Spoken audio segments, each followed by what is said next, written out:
Hello guys, welcome to our YouTube channel Path Finder Classes Chhapra. तो जैसा कि आपको पता है, हमने आपके लिए घर बैठे पढ़ाई का इनिशिएटिव शुरू किया है और इस इनिशिएटिव में आप घर बैठे ही सारे के सारे सब्जेक्ट्स की तैयारी कर सकते हैं। तो अगर आप 9th 10th 11th या 12th के स्टूडेंट हैं तो आज ही हमारे चैनल को सब्सक्राइब करिए और घर बैठे ही अपने सारे सब्जेक्ट्स की तैयारी आसानी से कर पाइएगा। तो चलिए आज का चैप्टर हम जो शुरू करते हैं वो आपको दिखाई दे रहा होगा ऊपर की टैगलाइन में, आदिवासी समाज और उपनिवेशवाद। यानी कि अब हम भारत की तरफ रिटर्न कर रहे हैं और इसके बारे में जानने की कोशिश कर रहे हैं। असल मायने में ये एक बहुत ही विस्तृत वर्जन है। यह स्टैंडर्ड 9th के इतिहास का चैप्टर है, तो इसको हम ले चलेंगे और ये इसका पहला पार्ट है। तो चलिए आज के टॉपिक को मिस नहीं करते हुए फटाफट स्टार्ट करते हैं। आदिवासी समाज और उपनिवेशवाद। अब इस टॉपिक को समझने के लिए हमें सबसे पहले क्या समझना पड़ेगा? वन जीवन। इस बहुत छोटे से टॉपिक को समझना पड़ेगा।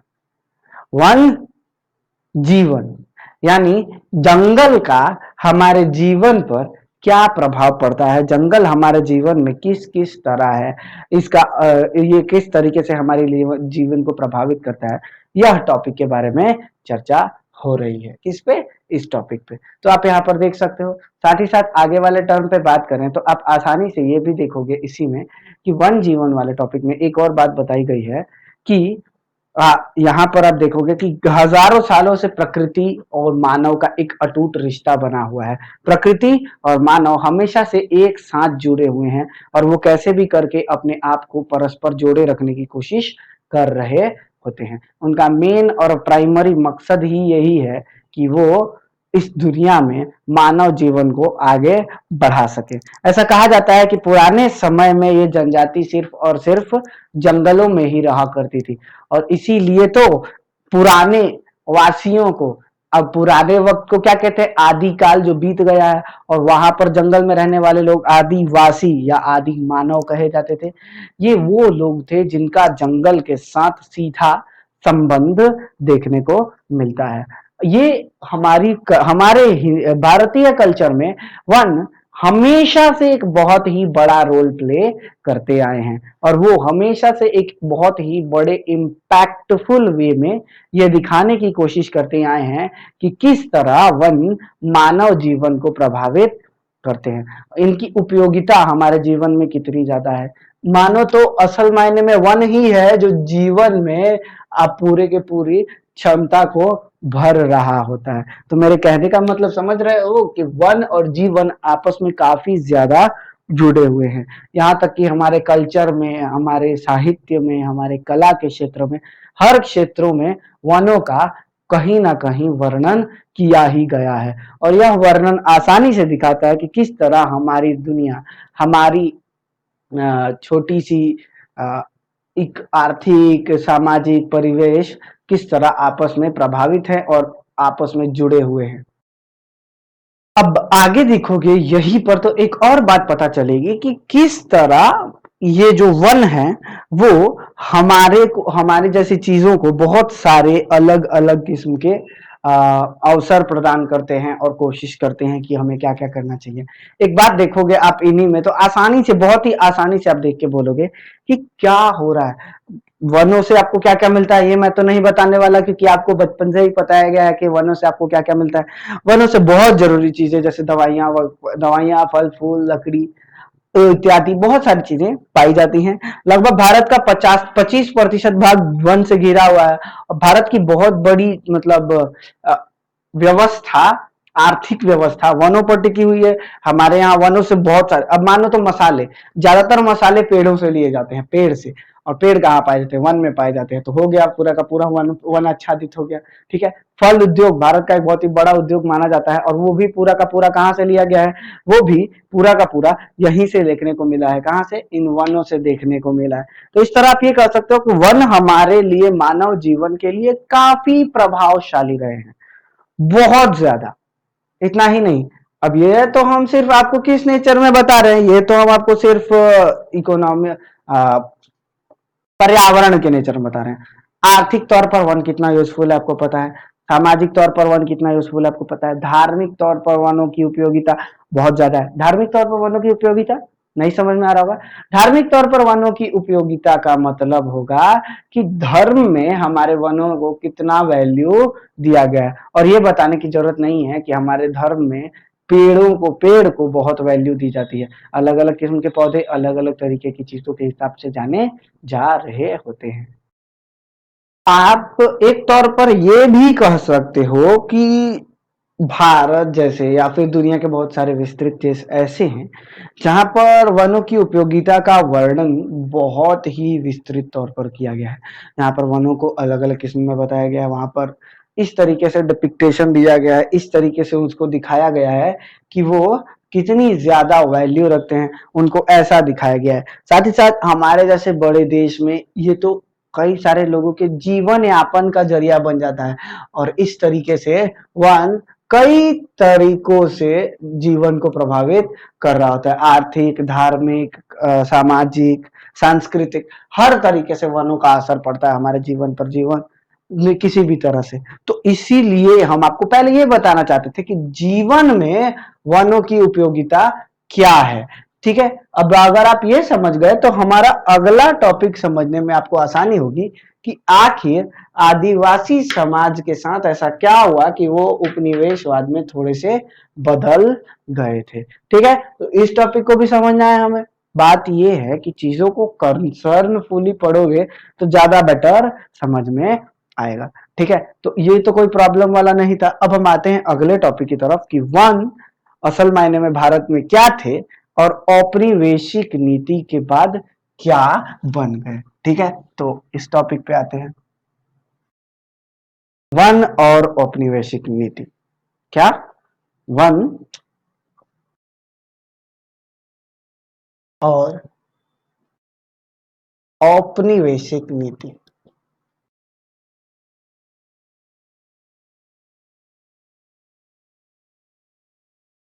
नीति, ठीक है, आप आसानी से यहाँ पे देख सकते हो वन और औपनिवेशिक नीति के बारे में चर्चा हो रही है।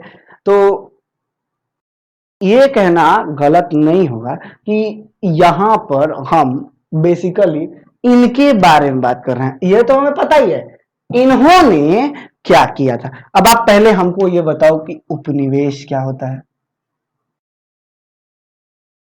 हाँ बताओ, उपनिवेश क्या होता है। जब कोई देश किसी दूसरे देश पर, जब कोई देश किसी दूसरे देश पर व्यापार करने के बहाने अपना आधिपत्य दिखाने लगता है कि हम इसके अधिपति हैं, हम इसके मालिक हैं, तो उसे ही क्या नाम दिया जाता है, उपनिवेश नाम दिया जाता है। जैसे इंग्लैंड ने भारत के ऊपर अपना अधिकार जमाना शुरू कर दिया तो भारत क्या बन गया था, इंग्लैंड का बन गया था। तो इसमें कह सकते हैं, इसका लिख ही देते हैं ताकि समझ में आ जाओ। देश जब एक देश क्या करे, दूसरे देश पर, दूसरे देश पर अपना आधिपत्य, अपना आधिपत्य मतलब दिखाना शुरू कर दे, दिखाना शुरू कर दे, कर दे तो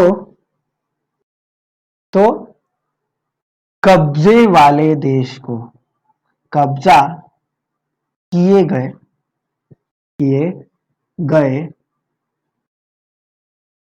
देश को उपनिवेश कहते हैं, उपनिवेश कहते हैं। समझ में आया? आसानी से एकदम क्लियर पॉइंट के साथ लेके चलोगे तो आसानी से समझ में आएगा। ठीक है, अब आप आगे देखोगे यहीं पर तो एक और थॉट समझ में आती है क्लियरली, जिसमें आप देखोगे कि ये लोग उपनिवेश बनाए थे। अब उपनिवेश बन गया, अब आप इसमें बताओ कि भारत किस देश का उपनिवेश था। भारत किस देश का उपनिवेश था? हाँ, भारत जो था वो किस देश का उपनिवेश था? असल मायने में बात कर रहे हैं तो यहाँ पे कह सकते हैं कि भारत काफी लंबे समय तक इंग्लैंड का उपनिवेश था। यानी भारत में जो भी नीतियां थी वो किसकी थी? इंग्लैंड की थी। तो यहाँ पर हम पॉइंट में लिख सकते हैं कि भारत इंग्लैंड का उपनिवेश था। अब आप ये बताओ, इसका मतलब ये होता है, ये तो समझ में आ गया। अब आप यहां पे देखोगे तो आप पहले ये समझोगे कि उपनिवेश आखिर होता क्या है। उपनिवेश वैसी व्यवस्था है जिसके अंदर कोई व्यक्ति, कोई देश अपने मनपसंद की चीजें, अपने मनपसंद के संसाधनों का उपयोग कर सकता है और उसे किसी भी तरीके की कोई बाधा, कोई रोक टोक नहीं दी जाएगी। उसे किसी भी तरीके की कोई बाधा या कोई रोक टोक नहीं दी जाएगी। तो वो होता है हमारा उपनिवेश। जैसे भारत के सारे संसाधन का उपयोग कर सकता है इंग्लैंड, जितना भी संसाधन है, जितना भी पूंजी है, उन सभी का यूज कर सकता है इंग्लैंड। जैसे कल ही उसको मन किया कि भारत से सोना निकाल के लेके जाए, सोना की खुदाई करके तो लेके जाएगा, उसको कोई पैसे वगैरह देने की जरूरत नहीं है। क्यों? क्योंकि भाई वो असल मायने में तो इस जगह का मालिक कौन है? वही है ना। तो इस तरह का रिप्रेजेंटेशन होता है उपनिवेश। समझ में आया? तो ये होता है उपनिवेश। और अभी अगर आप उपनिवेश समझ गए तो एक बात क्लियर हो गई होगी आपके दिमाग में कि कोई भी देश हो वो हमेशा दूसरे के अंडर कंट्रोल में रहना होगा। अगर आप उपनिवेश हैं किसी देश के तो आपको कंट्रोल में रहना पड़ेगा, चाहे वो देश जैसा भी रखे, आपको उसके कंट्रोल में रहना पड़ेगा। तो उपनिवेश समझ में आया ना। तो अब वन की औपनिवेशिक नीति वगैरह को समझना स्टार्ट करते हैं। ओके, तो आइए देखते हैं क्या कह रहा है। हाँ, तो देखिए, जब अंग्रेज भारत में आए थे उस वक्त वो क्या थे? व्यापारी थे। उनका मुख्य मकसद क्या था? व्यापार करना। उनका मुख्य मकसद क्या था? पैसे कमाना। लेकिन जब वो राजा बने, जब वो राज करना शुरू किए, तो उन लोगों ने ये सोचा कि क्यों ना हर एक अंश निकाल लिया जाए। जितना अंश है भारत का, हर एक अंश निकाल लिया जाए, हर चीज निकाल लिया जाए भारत से, सब निकाल लो। मिनरल खुदाई करके निकाल रहे हैं, सामान ले जा रहे हैं, ये कर रहे हैं, वो कर, हर चीज ले जाना है भयंकर तरीके से, धड़ल्ले तरीके से लेके जा रहे थे। ठीक है, तो वन और उपनिवेश की नीति क्या थी? मतलब उस वक्त जब उपनिवेश अपना परिवेश चला रहा था तो उस वक्त वन के लिए उनकी क्या नीति थी, उस पर बात कर लेते हैं। तो सबसे पहले आइए बात करते हैं किस टॉपिक के ऊपर, कि ये लोग किस तरीके से रहते थे, मतलब इनका रहन सहन का तरीका क्या था, ये लोग किस तरीके से अपना जीवन यापन करते थे, इनका व्यवस्था किस प्रकार की थी। ठीक है, ये समझते हैं। तो सबसे पहले इन लोगों का मानना था कि भारत इंग्लैंड की जरूरतों को पूरा करेगा। इंग्लैंड की जरूरतों जरूरतों को पूरा करेगा। भारत इंग्लैंड की जरूरतों को पूरा करेगा, इनका ये मकसद था। उस वक्त उन दिनों भारत इंग्लैंड की हर जरूरतों को पूरा करेगा, ये मकसद था। और इसी मकसद के हिसाब से वो लोग कई सारी चीजों को देख रहे थे। उन लोगों ने सबसे पहले ये माना कि भारत एक जंगली देश है, यहाँ पर अनुत्पादक चीजें बहुत ज्यादा बढ़ी हुई है। और इसीलिए उन लोगों ने सबसे पहला टर्म ये कहा, एक नंबर, पॉइंट नंबर एक, कि वन अनुत्पादक होते हैं। अनुत्पादक होते हैं। वो लोग कहां से आए थे?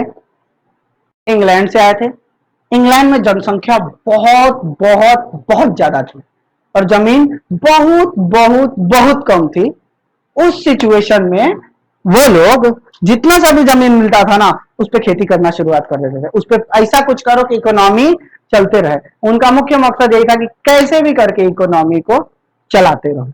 और जब उन लोगों ने देखा कि भारत में लोग बहुत कम, बहुत ज्यादा जमीन है और जमीनों पे तो लोग कम है, तो कितनी दूर पर वो खेती कर पाएंगे? थोड़ा सा पे खेती होती थी, बाकी ऐसे ही पड़ा रहता था, पेड़ पौधे जंगल उग गए, उस पे चल रहा है जैसे तैसे। तो अंग्रेजों ने आने के बाद देखा और कहा कि अरे इतनी उपजाऊ जमीन पर घास उगा पड़ा है, जंगल उगा पड़ा है, ये तो अनुत्पादक है, इसको काटो हटाओ, हमारे लिए लगाओ, अनाज उगाओ इस पे। क्यों? हमारे इंग्लैंड में तो जमीन ही नहीं है, अनाज मिलता ही नहीं है, यहाँ मिल रहा है तो यहाँ पे खाने का व्यवस्था ही नहीं है, इसका हो ही नहीं रहा है, तो वन अनुत्पादक है, उसको हटाओ भाई जितना जल्दी हो सके। तो उन लोगों ने वनों को अनुत्पादक कहा, क्योंकि वे इन्हें बेकार मानते थे, बेकार मानते थे, और उनके हिसाब से, मतलब उनके हिसाब से, हिसाब से जंगल जंगल अहितकारी होते थे, अहितकारी होते हैं, ठीक है। इनका मानना था कि जंगल हमारे हित में कोई मदद नहीं करेगा, ये हमारे लिए अहितकारी है, इसको नहीं रहना रखना है यहाँ पे, हटाओ चलो, इसको जरूरत ही नहीं है इसकी। तो ये बात भी देखने को मिलती थी। उसके बाद आप ध्यान से देखोगे तो एक टॉपिक ये निकल के आता है कि इस सिचुएशन में काफी ज्यादा गड़बड़ी भी हुई। इस सिचुएशन में जब पूरी दुनिया के लोग, मतलब बहुत सारा जंगल काटा गया, 19वीं शताब्दी के खत्म होते होते 20वीं शताब्दी के शुरू होते होते, यानी 1880-90 के दशक से लेकर 1910 तक, 1880 से 1910-20 तक बहुत जंगल काटे गए, और जंगल को काट काट कर उन पर खेती की व्यवस्था कराई गई, खेती की व्यवस्था कराई गई। तो इसीलिए इस पर क्या किया गया, वन को अनुत्पादक माना गया। दूसरा, वनों को सॉरी वनों को हटाकर वनों को हटाकर जरूरी उत्पादन जरूरी उत्पादन करना करना था। वनों को हटाकर जरूरी उत्पादन करना था, ये बात भी याद रखिएगा। क्या होता है इसमें? इसमें होता है कि जो जंगल होते थे वो बहुत ही यूनिक होते थे। अगर आप बेकार होते थे उनके हिसाब से, कि जंगल बेकार है, क्या फायदा है इसका, कोई जरूरत भी नहीं है, और झूठ मूठ काम रखे हुए हैं, इसको हटाओ। हमारे देश में इंडस्ट्री है, इंग्लैंड में, मतलब उनका कहना था कि हमारे देश में इंडस्ट्री है, इंग्लैंड में इंडस्ट्री है, तो इंग्लैंड की जरूरत की चीजें उगाओ ना, यहाँ पर ये बेकार चीज उगाने का क्या जरूरत है। तो इसीलिए उन लोगों ने कहना शुरू किया कि वो चीजें उगवाओ, उन चीजों का उत्पादन करवाओ जो क्या है, जो आपके लिए, हमारे लिए जरूरी है, जो बेहद नेसेसिटी मानी जाती हैं। तो इसीलिए ये कहना भी गलत नहीं होगा, यहाँ पर आ जाता था कि उनके जरूरी चीजों का उत्पादन होता था, वो जरूरी और जरूरी चीजों का ही उत्पादन करते थे, सिर्फ और सिर्फ नेसेसरी चीजों का। अब आगे वाले टॉपिक में देखोगे तो आपको और मिलेगा कि ये जंगल को हटाकर जूट जूट समझते हो, बोरा बनता है जिससे, सूती बोरा, उसको कहते हैं जूट।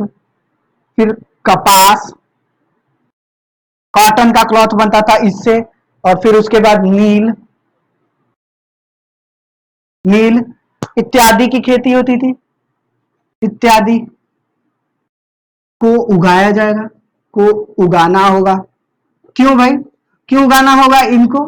तो बेसिकली बात ध्यान में रखिए कि जंगल इनके हिसाब से वेस्ट है, और इनके देश में है इंडस्ट्री, इंडस्ट्री रहेगी तो ज्यादा से ज्यादा चीज बनाएगी, और चीज बनाने के लिए कच्चा माल चाहिए। कच्चा माल कहाँ से मिलेगा? जूट, कपास, नील, ले जाके दो, वहां पे ले जाओ, गन्ना दो, ऐसे करके बहुत सारी चीजें दो, जिसकी वजह से क्या हो सके, इंग्लैंड में उत्पादन बढ़ाया जा सके। क्या किया जा सके? इंग्लैंड में जो उत्पादन है उसको सुप्रीम लेवल तक पहुंचाया जा सके, जितना सा उत्पादन हो रहा है उससे बढ़ाओ, और ऊपर बढ़ाओ, और ले जाके ठीक ठाक करो। ठीक है, तो ये बात भी आती है।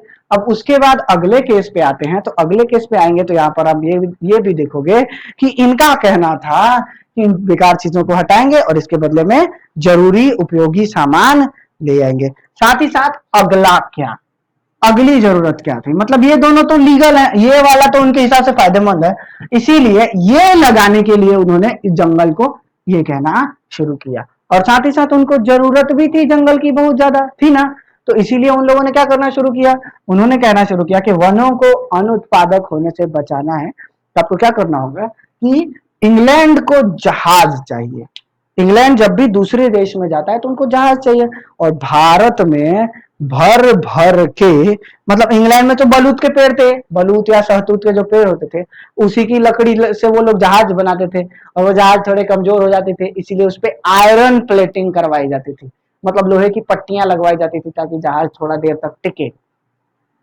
लेकिन जब वो भारत में आए और भारत के लोगों का जहाज देखा उन्होंने, तो कह रहे हैं कि अरे 20-20 साल से भारत के जहाज टिके पड़े हैं, कोई नहीं टूट रहा।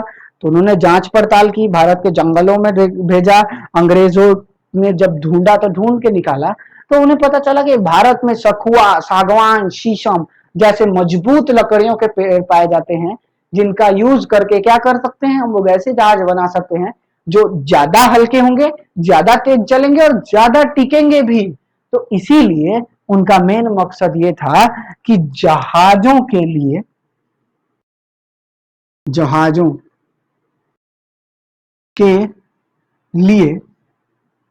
लकड़ियां, जहाजों के लिए लकड़ियां की आवश्यकता, ठीक है, जहाजों के लिए लकड़ियों की आवश्यकता तो इनको थी, इनको चाहिए थी, जरूरी था। अब इसके लिए वो क्या करते थे, देखो सबसे प्राइमरी पर्पस देखो क्या करते थे, वो बेसिकली ये देखते थे कि जब उन लोगों ने 19वीं शताब्दी में अपने जहाज रानी को बढ़ाना शुरू किया, अपने नेवी को एक्सपैंड करना शुरू किया, क्योंकि जब वो लोग अमेरिका में हार गए थे, अमेरिकी स्वतंत्रता संग्राम याद है ना, उसमें आप लोगों को पढ़ाया था मैंने, वहां पे जब ये लोग हार गए थे जहाज और नौसेना की कमी के वजह से, तो उन लोगों ने 19वीं शताब्दी में सबसे पहला मकसद ही ये बनाया, 18वीं शताब्दी में तो हार गए, तो 19वीं शताब्दी में उन्होंने सबसे पहला मकसद ये बनाया कि अपनी नौसेना को मजबूत करेंगे। क्यों नेवी को इतना मजबूत करने की बात क्यों कर रहे हैं, क्योंकि इनके सारे देश तो बाहर ही हैं, इन्होंने जिनको भी गुलाम बनाया हुआ है सब समुद्र से दूर जाना पड़ते थे। जैसे बात करो कनाडा की, तो कनाडा अमेरिका के ऊपर है, वहां तो अटलांटिक सागर पार करके जाना पड़ेगा। अब बात करो अफ्रीका की, कैस्पियन सागर पार करके जाना पड़ेगा। भारत की तो कैस्पियन, अरेबियन और हिंद, तीन तीन महासागर पार करने तब आना है। तो इतने दूर तक आने के लिए व्यापारी जहाज काफी होंगे, नहीं होंगे, ऐसे जहाज भी तो होने चाहिए ना जिसपे सोल्जर हो, जिसपे सैनिक टिक सके और हथियारों का बहुत बड़ा जखीरा उठाकर ले जाया जा सके, तो उन जहाजों को भी तो लगाना होगा। तो नौसेना की मजबूती की जरूरत पड़ती थी, और उसके लिए नेवी के लिए क्या चाहिए, जहाज चाहिए, और जहाजों के लिए लकड़ी।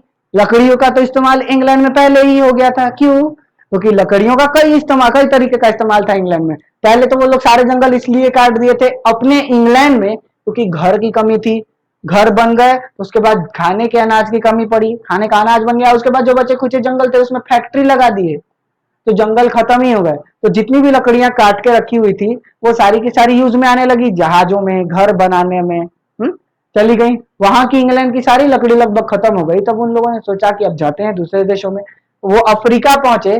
तो अफ्रीका में आप एक यूनिकनेस देखिएगा कि वहां पर घास के मैदान बड़े बड़े हैं, जिसका यूज करके आप वहां पर खेती बहुत कर सकते हो, लेकिन वहां पेड़ बहुत कम पाए जाते हैं।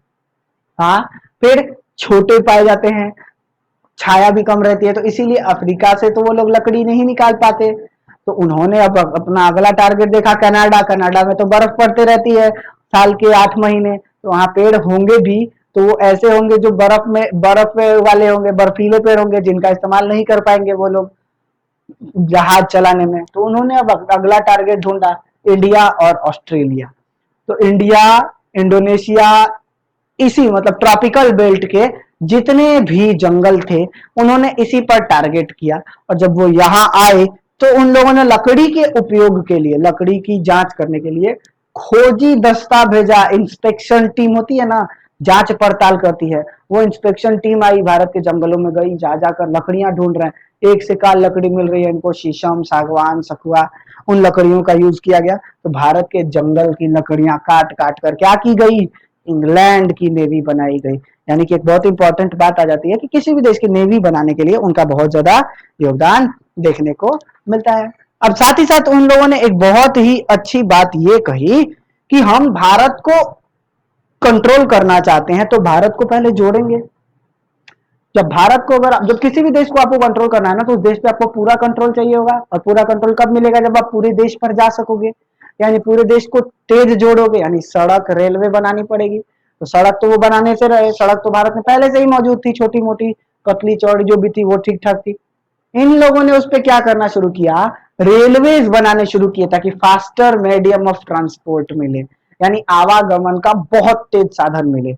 इसीलिए इन लोगों ने भारत, अगला टॉपिक जो आता है वो हमारा बहुत इंपॉर्टेंट है कि भारत में रेल का विस्तार 1800 यानी 19वीं शताब्दी की बात कर रहे हैं। उस वक्त रेलवे स्टीम इंजन जो चलता था कोयले की लकड़ी से चलता था, तो आगे का सिर्फ उसका जो इंजन होता था ना, इंजन वो लोहे का बनाया जाता था, इंजन लोहे का बनाया जाता था, और सारे के सारे पहिए जो होते थे, पहिया और फ्रेम वगैरह जो होता था नीचे का वो लोहे का होता था। बाकी पूरी की पूरी ट्रेन किसकी होती थी? लकड़ी की बनती थी, यानी कि उसका कवर जो है वो लकड़ी का है, उसके अंदर जो खांचे खिड़कियों में लगते हैं वो लकड़ी के हैं, सीट जो लगी है वो लकड़ी की है, दरवाजे जो लगे हैं वो लकड़ी के हैं। तो ट्रेन में ये सब लकड़ी का हो गया ऊपर ऊपर से। उसके बाद जंगल काटने पड़ेंगे ना, जब ट्रेन गुजरेगी जहां से, तो जिस रास्ते पे जो पेड़ पड़ेंगे उनको काटना पड़ेगा, उनको हटाना पड़ेगा।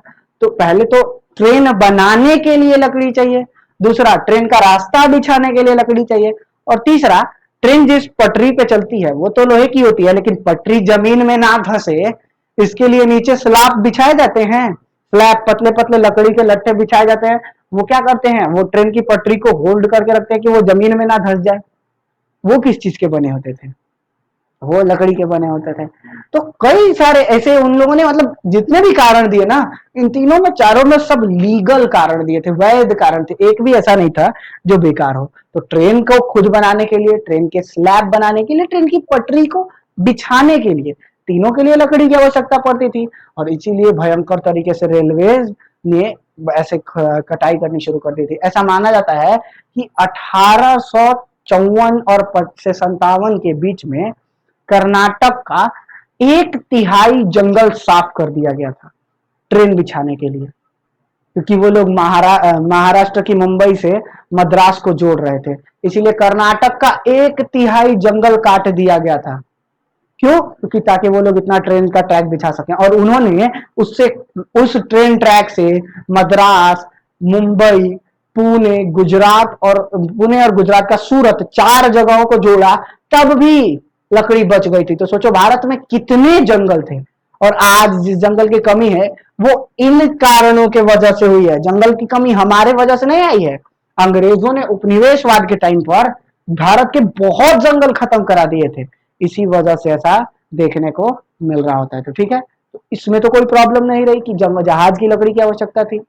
अब सबसे आखिरी जो आता है वो भी लीगल ही है, वो भी गलत नहीं है। वो क्या था कि जंगल के स्थान पर, जो जंगल है, जंगल के स्थान पर वैज्ञानिक वानिकी करना, वैज्ञानिक वानिकी करना। ये वाला टॉपिक क्या था अभी पढ़ाए थे? वन अनुत्पादक होते हैं, यानी जो बेतरतीब जंगल होते हैं उनसे कोई फायदा नहीं होता, वो लॉस में ही रखता है हमेशा आपको, तो वहां पे तो कोई फायदा देखने को मिलता नहीं है। तो उस सिचुएशन में वन हमारे लिए अनुत्पादक होते हैं, कोई फायदा नहीं, बेकार के होते हैं, एकदम वेस्ट मटेरियल। तो उस सिचुएशन में आप क्या करोगे? उस सिचुएशन में हमको बस एक टारगेट करना होगा कि जंगल में जो है वो लकड़ियां ज्यादा से ज्यादा वेस्ट ना हो। तो उस वक्त हम क्या करेंगे? हमारा प्राइम टारगेट ये होना चाहिए कि लकड़ियों को ज्यादा अच्छे तरीके से यूटिलाइज करो। और लकड़ी को ज्यादा अच्छे तरीके से यूटिलाइज करने का कौन सा तरीका है? एक ही तरीका है, कौन सा? उसमें वैसे जंगल लगाओ जो आपकी जरूरत के हैं, यानी कि वैज्ञानिक तरीके से वानिकी करो। इनका मेन टारगेट ये था। यानी जो जंगल जरूरत है, जैसे अंग्रेजों को लगता था कि हमें साखुआ सागवान वगैरह की जरूरत है तो वो लगाओ, आम महुआ की जरूरत नहीं है, आम महुआ हटाओ, इनको क्या लगाना है, इनको हटाने की जरूरत है। हाँ, सिल्क उगाना है तो सिल्क के पेड़, शहतूत के पेड़ लगवाओ, ठीक है, एप्पल के पेड़ लगवाओ, चाय पत्ती के खेत को बनाओ। तो इसकी वजह से वो लोग बागवानी और वैज्ञानिक वानिकी पे ज्यादा जोर दे रहे होते थे, ठीक है। तो इनका प्राइम टारगेट ही ये होता था। तो इस तरीके से उन्होंने वैज्ञानिक नीति बनाई थी, और जिसके वजह से, इन 5 नियमों के वजह से भारत में जंगल कम हुआ था। और पता है, इतना करने के बाद उन्होंने क्या कहा कि भारत एक असभ्य जंगली देश है, इसे हम सभ्य बना रहे हैं और इसके लिए भारत के जंगलों को हटाया जा रहा है। अरे ये एक उनका ये डिसीजन था, मतलब वो इस बारे में फैसला दे रहे थे, ठीक है। तो इतना में तो कोई प्रॉब्लम नहीं रही है क्या? होगी तो कमेंट करके बताइएगा, हम उसको जरूर पढ़ते हैं आपके कमेंट, ठीक है। तो आज के लिए इतना ही। अगर वीडियो पसंद आया तो लाइक करिए, चैनल को सब्सक्राइब करिए। मिलते हैं नेक्स्ट वीडियो में, तब तक के लिए बाय बाय।